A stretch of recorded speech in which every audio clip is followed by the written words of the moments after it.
Hello guys, good morning. So welcome back to my YouTube channel. This is Otoboy Zone.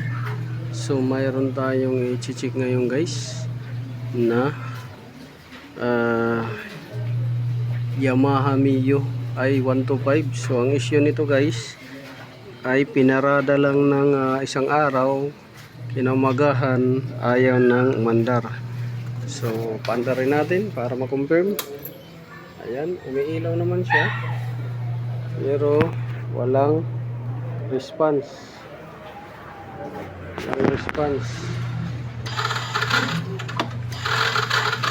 Wala.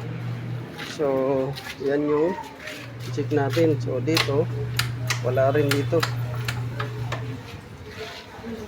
So yan yung check natin guys para mapaandar natin.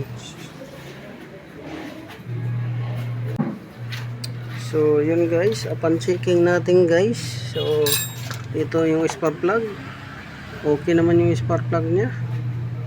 Tapos ito rin yung pamalit na bago.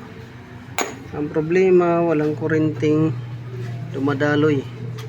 So okay yung compression, yung gasolina okay. So yan yung natin. So basta tag-ulan, ang daga na mamahay. So dito, ayan, namutol yung daga. Ayan oh, yan yung pinutol nya. Pati dito oh, namutol. So kadalasan na ano yan, problema basta tag-ulan.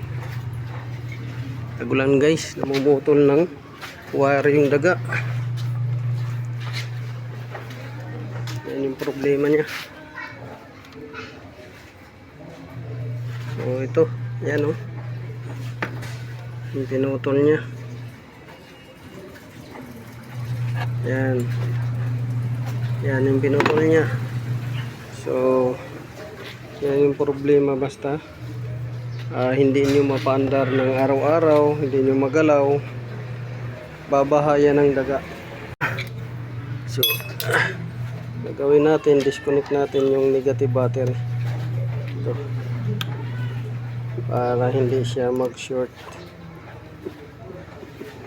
kasi namutol ng wire yung daga, kaya ayaw mandar to.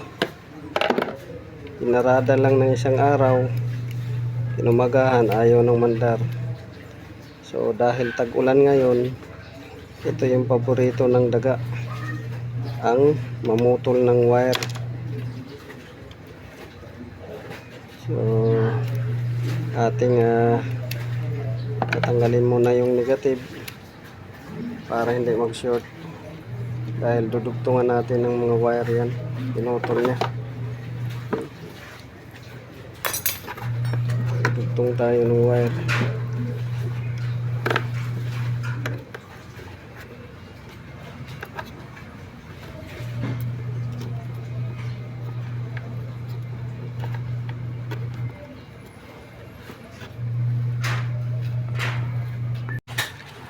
So ito guys, so nadugtong na natin. So ang dinugtong natin dito guys ay itong sa fuel circuit nya.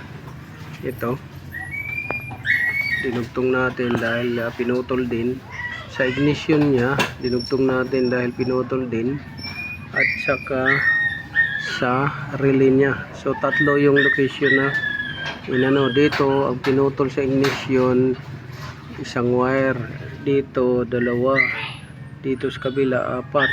So yan, i-connect na natin. So ang ano natin dyan, papaandarin natin yan, pakabit natin yung battery.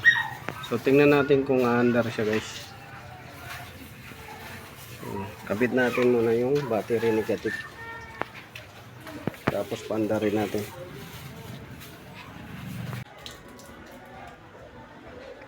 So ngayon guys, ating paandarin kung andar ba siya, tapos natin i-repair. So paandarin natin kung andar na ba siya. Ayan, andar na.